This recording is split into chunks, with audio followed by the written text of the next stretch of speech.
Welcome to The Switch, podcasts that are wired to online and offline marketing.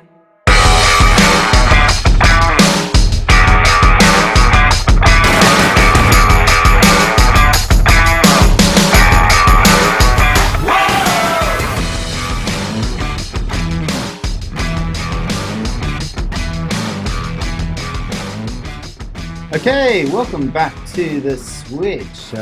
We are wired for online and offline marketing, and we have reached the portion of the show where we put our special guest on the hot seat. Yeah, Paul Roach. Over to you, Wayne. It's good to have you here, Paul. Yeah, thanks. I'm feeling a bit warm in the corner. Yeah, that's all right. It's not so bad. Don't worry about it. It's not so bad. It's not so bad. Yeah, look, it's great to have you along. And, we've known each other for a few years now. And you've got an outstanding reputation in the market through business coaching, executive coaching. Typically what we do is we do a bit of a run through, why you got into this business. You know, what's something that happened in your business that kind of changed your direction, or that epiphany moment.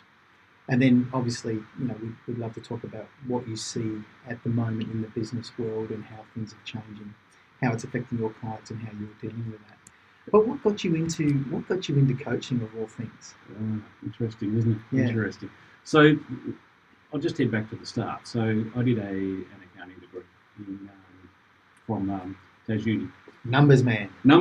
Okay. All the way down in Hobart. Yeah. That's where I originated from. And you do a lot of business type subjects, and you sort of attach to one of them. And you find an area you want to be in, and that was management accounting for me. Yep. Yep. So I went into the corporate world. I went into a role with a pulp and paper mill. Yep. That makes the newspaper that the West Australians printed on. Okay. Comes out of Hobart. Right. Yep. That's right. It does. Yeah, and they were making 400,000 tonnes a year of newspaper. But the unfortunate part is they were losing $500,000 a week in doing so. Whoa. At the same time, their plant and equipment was run down, and they needed to spend $250 million upgrading the site. Whoa. So being part owned by Newscorp, Mr. Murdoch was in a bit of trouble himself in the early 90s. Mm-hmm. He was struggling to get finance and all the rest of it. And he said, "We're not funding you, you've got to fund yourself. And if you're not making money in 5 years' time, we're going to lock the gates and walk away." Okay. So I came in as a graduate, and I became part of a team of experts from involved in how do we turn this place around and what do we do with it. And I was the guy in the back end cutting the numbers on it. Yeah, right. And there was people from all around the world, and we did some fancy things, and we closed down one of the 3 paper machines, we closed down one of the 4 pulp plants, we reduced staffing numbers from 1,200 down to about 550 by the time I left, and all the rest of it. So it was a major transformation in a 5-year period. And the mill site's still there today, and it's making money. Unreal. Wow. Absolutely amazing. A testament to what you did. Well, I sort of wasn't involved in the front end in decision making, but I was on the back end on the numbers side of things. So I just watched and learned how the guys do it. Awesome. So at the end of that... What a great experience. It was freaking huge. Freaking huge. Yeah. Should imagine it was pretty stressful too. It was a steep learning curve. Absolutely. I love the way you said that. That wasn't stressful. It was just a very steep learning curve. Glass half full again, eh? My whole life has been a steep learning curve. Yeah, man, it was like, But one of the things about Murdoch is that because Murdoch had so many problems with his funding himself, the banks only agreed to fund him if he implemented some solid financial reporting in his business. Yeah, right. So we inherited a couple of News Corp finance people as part of the takeover when they did it. And News Corp to this day, as far as I know, runs a weekly reporting cycle. Wow. So we submitted. We were a tiny little unit in the Murdoch empire. Yeah. And you made that massive change. Well, we were in Hobart. There was a mill in Albury that's now closed down, and we submitted a 20-page financial report every week. Wow. On how the business was going. Right there from the start. From the start, the discipline and culture was just, this is what you do, and this is the way you do it, and this is the standard you play at. And awesome. It wasn't that if your report was late, you got a little warning or something. You got your director So whoever's running the division, Yep. who's on the board, got a letter from News Corp saying your report was late. If it's late again, you don't have a job. It's really straightforward. There's your performance review right there. Exactly KPI, right. stamps. KPI number one. Yeah, exactly. And look, that didn't matter whether it was Good Friday, Christmas Day, whatever. Didn't matter. Gotta do it. Across the board. Yeah. Across the board. So Yeah. that's the discipline that got instilled, and it was like, yeah, okay, we've got some standards to Brilliant. achieve. So Brilliant. I enjoyed that. I left after 5 years. They were offering golden handshakes for people to leave. Came across to Perth. Yeah. Worked for Mr. Buckridge for a while. Okay. In his Yep. empires. Yep. Yep. Yeah, he's got some Well, Yes, you've worked with Retrovision. some big players. some big players. Yeah. Yeah. Went from there to Retrovision Group. They had a number of other companies as well. And then following that, we were looking for a new ERP computer system in part of Retrovision, and in the process of looking for the computer system, the people that we were looking to buy off actually made me a job offer and said, "Come and work for us." So Wow. I went around implementing software in mid-tier SMEs, Jason Windows, Westwood Carpet, a whole heap of businesses. I Yeah. got exposure Wow. to about 60, 70 businesses across about a 8-9 year period, I suppose. Brilliant. And I just saw these businesses, how they were running, how they worked, how they didn't work, how you could make them work, how they made their money, how they didn't make money, why they were stressed, why they weren't. Yeah, I just brilliant. thoroughly enjoyed it. Yeah, yeah. And then I went across and one of the clients there made me an offer to run their business, a business called Trailcraft. They made boats. Yes. Boats and caravans. You know Absolutely. Trailcraft? Yes, Of course I you would. do. Yes. Unfortunately for me, that didn't work. Mhm. It was a horror story for me. So husband and wife team, Friday afternoon, black and white's white, and Monday Yeah. morning, white's black and black's white. So it was like, it's just too Wow. difficult. Too So hard, yeah. yeah, way too hard. Yeah.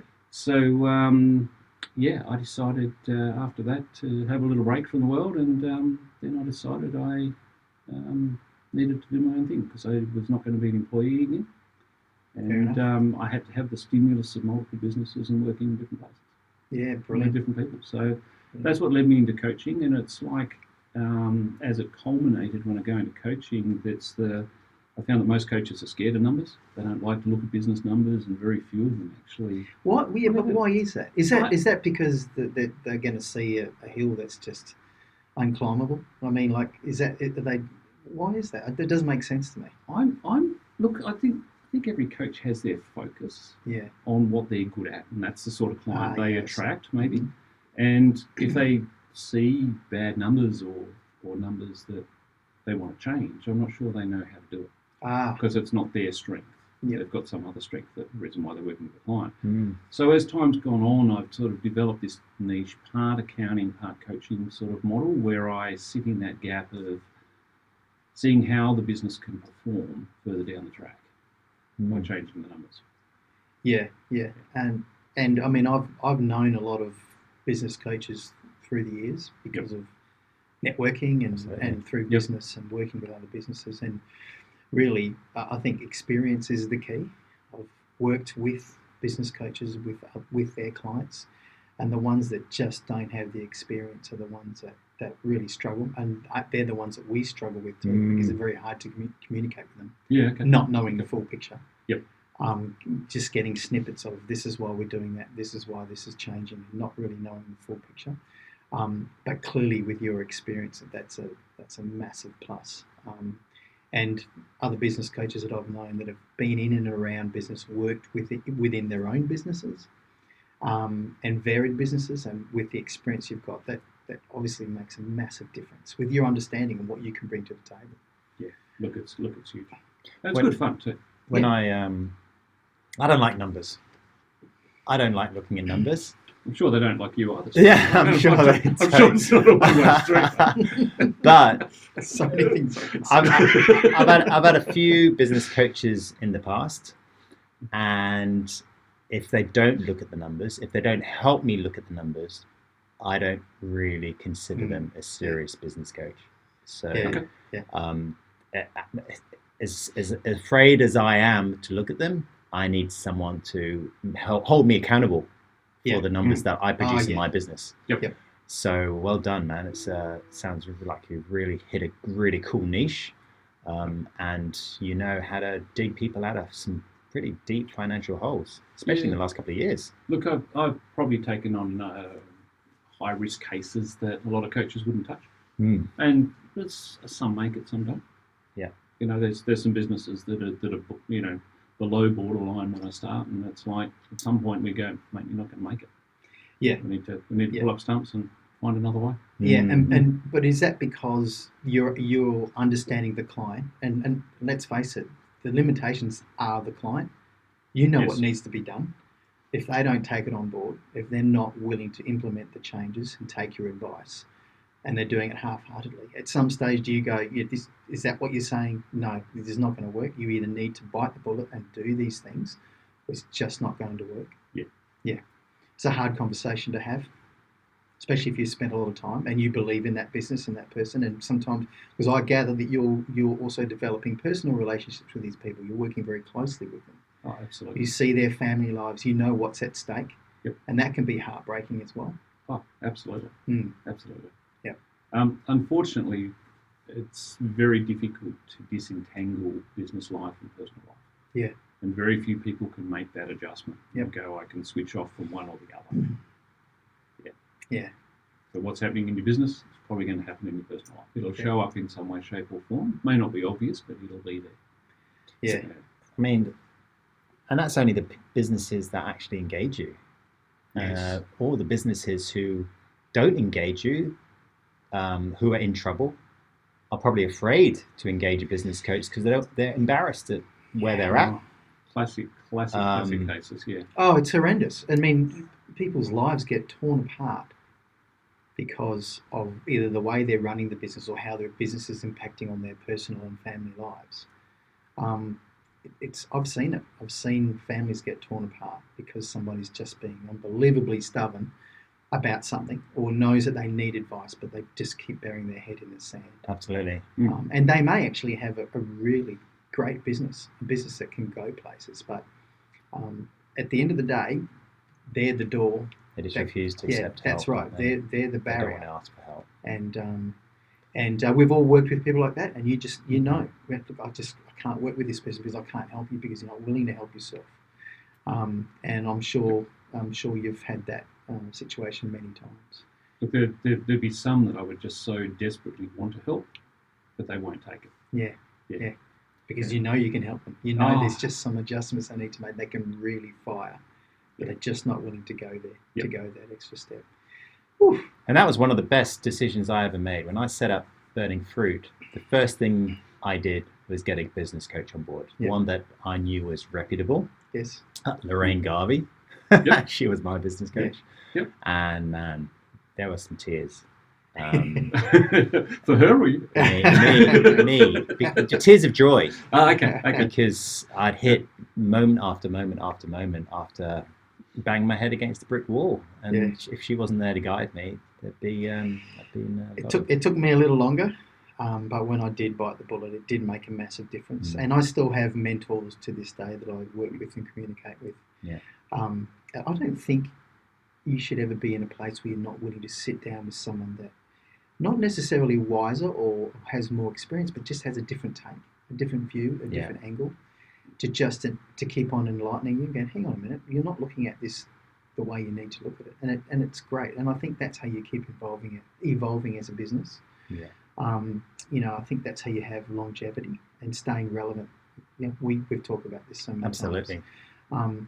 So Paul, reading your book, I was really impressed with.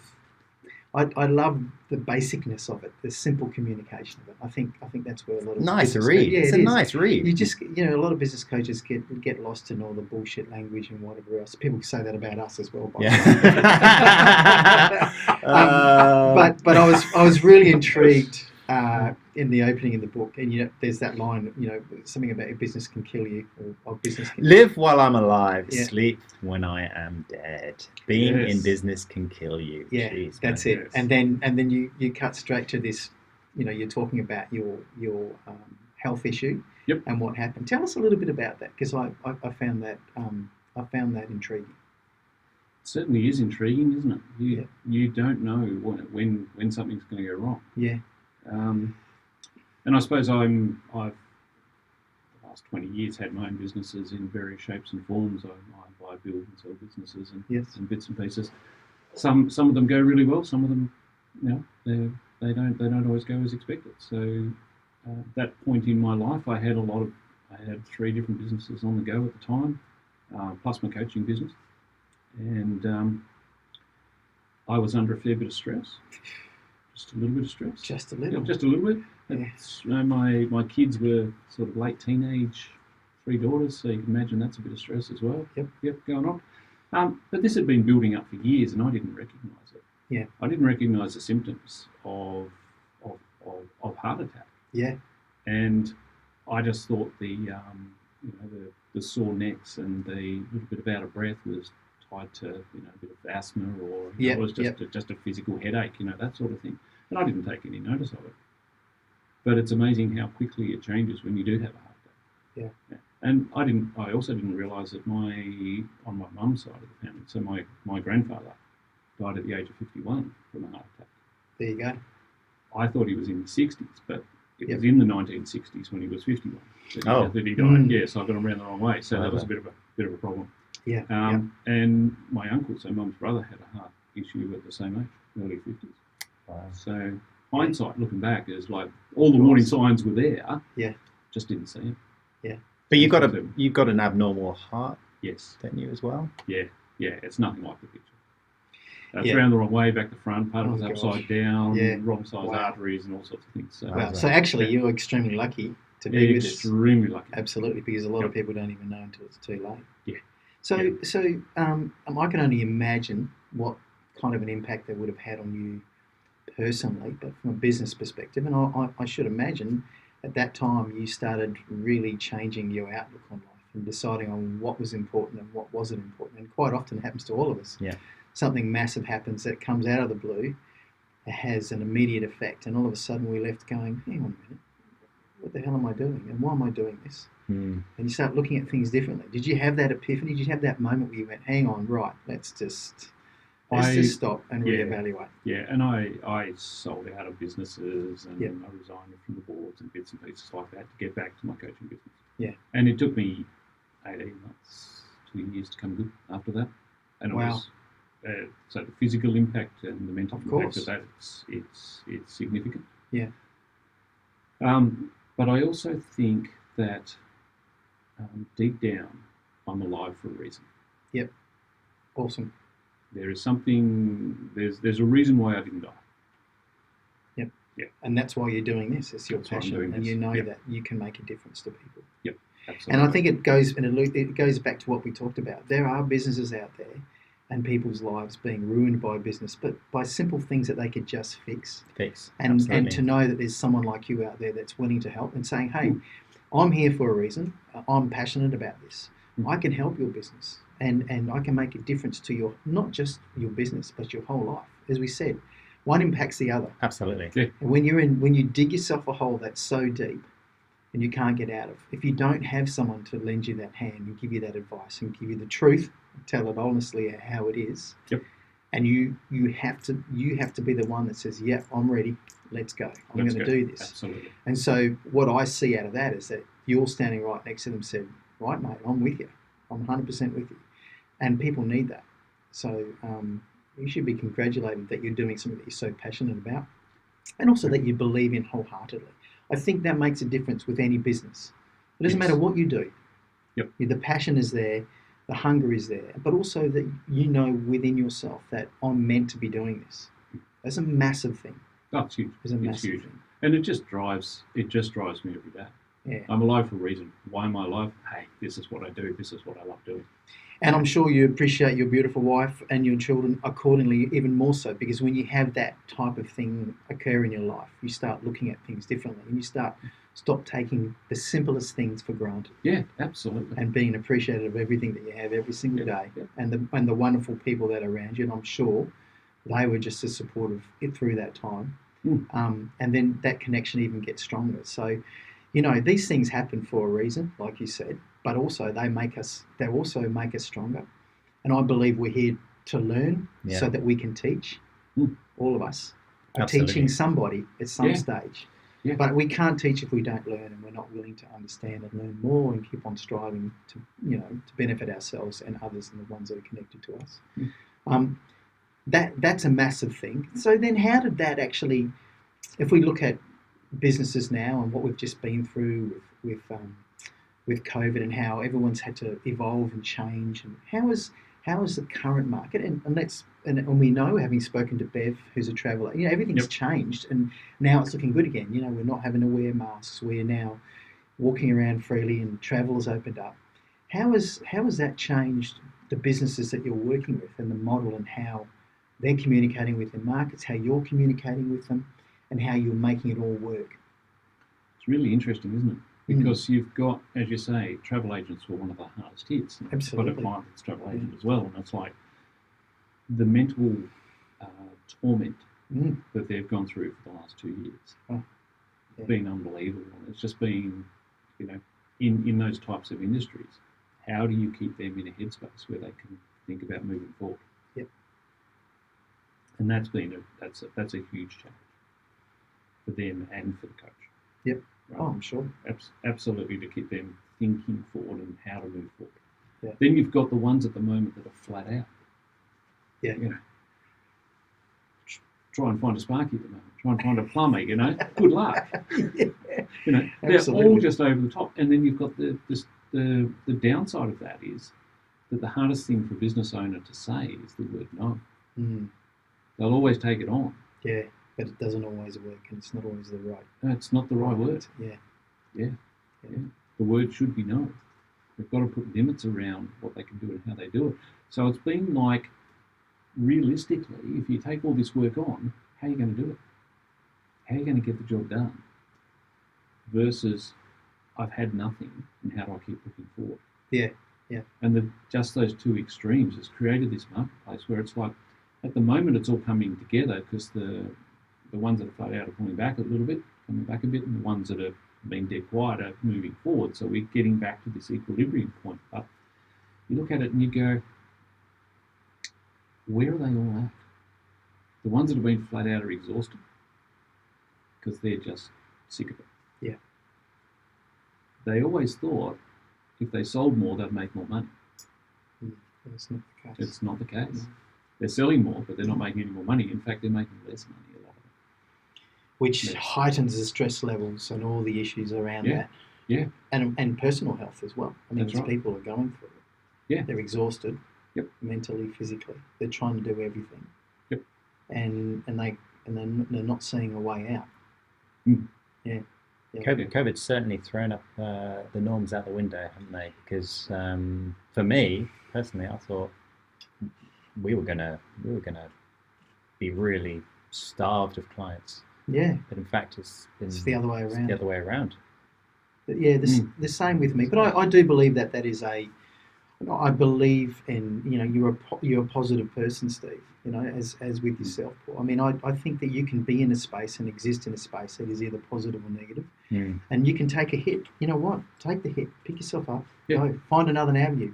I think sometimes a no from a client helps us think differently and look at different ways of approaching a problem, or different strategies of, so I'm a firm believer that no matter what the market's doing, there is always opportunity. You just have to be prepared to look at it differently, find a different way, and just not take it to heart. It's going to happen. You actually don't have any say in what's going on.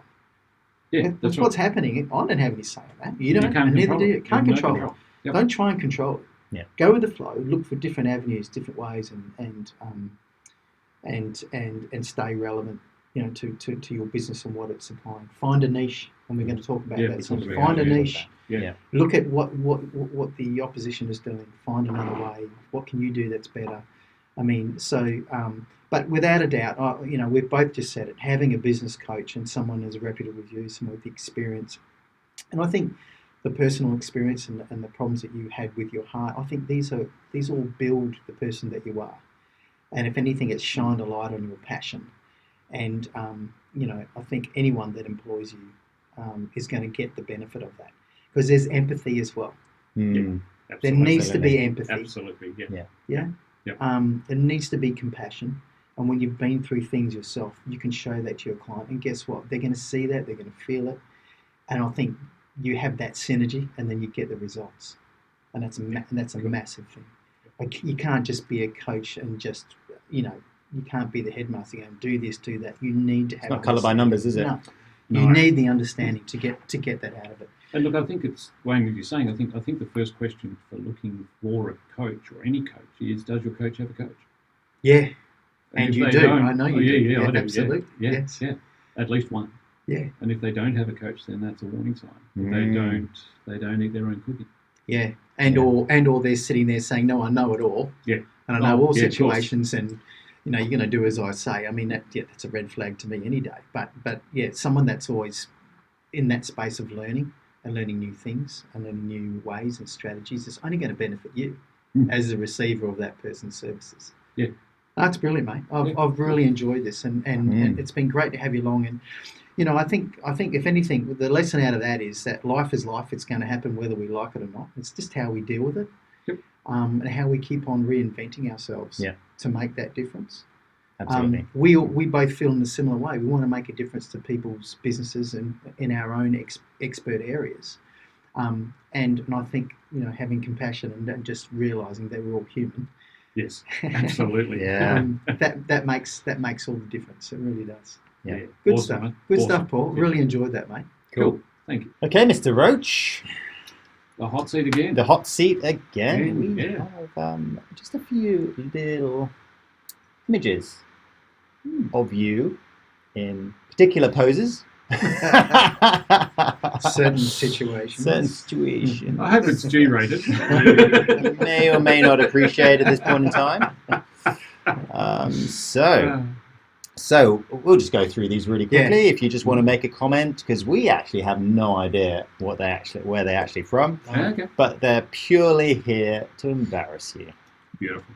Yeah. That's just what we want. Okay, here's picture number 1. What the heck? Whoa. Oh, that is just to prove that once I had hair. Love it. Nice. Look at that. It's got a bit of a shiny sort of. Is this a picture of a picture? Yeah, it's a picture of a picture. Wowza. Is this the late 70s, early 80s? Yeah, when is this? No, that is actually early 90s. Oh, really? Early No, 90s? sorry. No, whoa. Oh, here we got go. the dates wrong. Yeah. That's mid-80s. Yeah, That's there when you I go. first. That's when I first met Loretta. Okay. Were you I a was- new romantic? I was 19. Wow. Yeah, Okay. only 19. Only So 19, yeah. Yep. Jeez Louise. Mm, Good picture. You're a handsome chappy, man. I was, yes. Okay. So, Okay. let's have a look. Mid-80s. See if- There we Here we go. go. There we go. Whoa, the mo is in. The mo was highly fashionable in the early 90s, wasn't Yeah. it? Well, late 80s. Sorry, that's late 80s. I was going to say, Still yeah. late 80s. Late yeah. 80s. So this was very new romantic type. Yeah. Hey, do you remember that picture? Do you remember the event? Red tie, white shirt, healthy suntan. Healthy sometime. I do remember the year was 1988. Ooh. And I remember that was the year that a whole stack of our friends got married. Oh, Okay, And so that it would was have been the a wedding. first of the weddings. Yep, there you go. That was on the 2nd of January, 1988. And that we had wedding after wedding that year, finishing with our own just before Christmas. Wow. So it was a full-on year. Yeah, I remember it well. Was that Tasmania?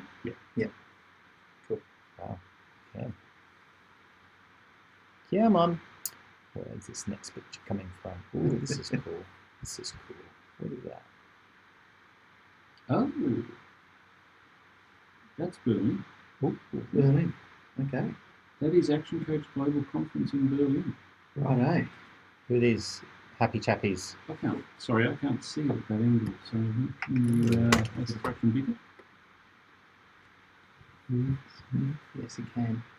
Just give him a So, three of those guys are action coaches out of Canada. Oh, okay. So it's Yeah. an international event. Yeah, Awesome. yeah. No. Have you done a lot of those?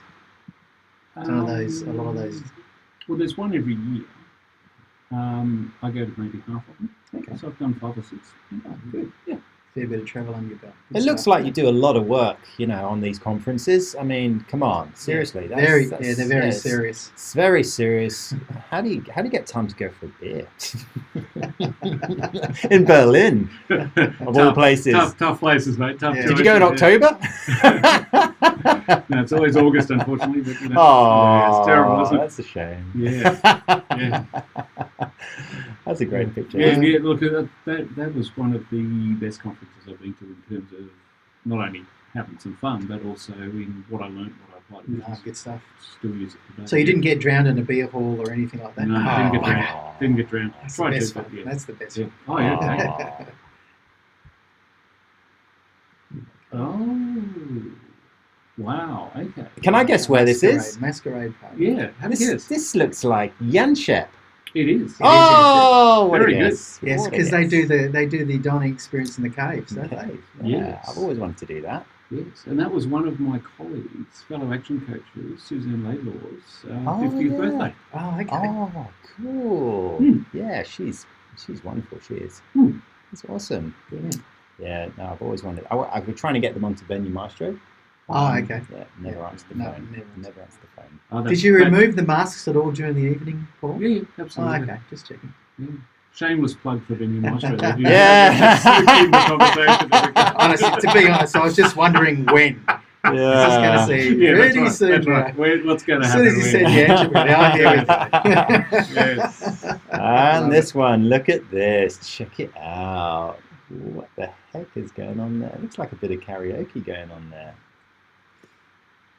There we go. You are there. Yeah. Don't deny. No. I'm not denying that one. I'm not denying that. I'm just trying to remember The song or the event? No. It was.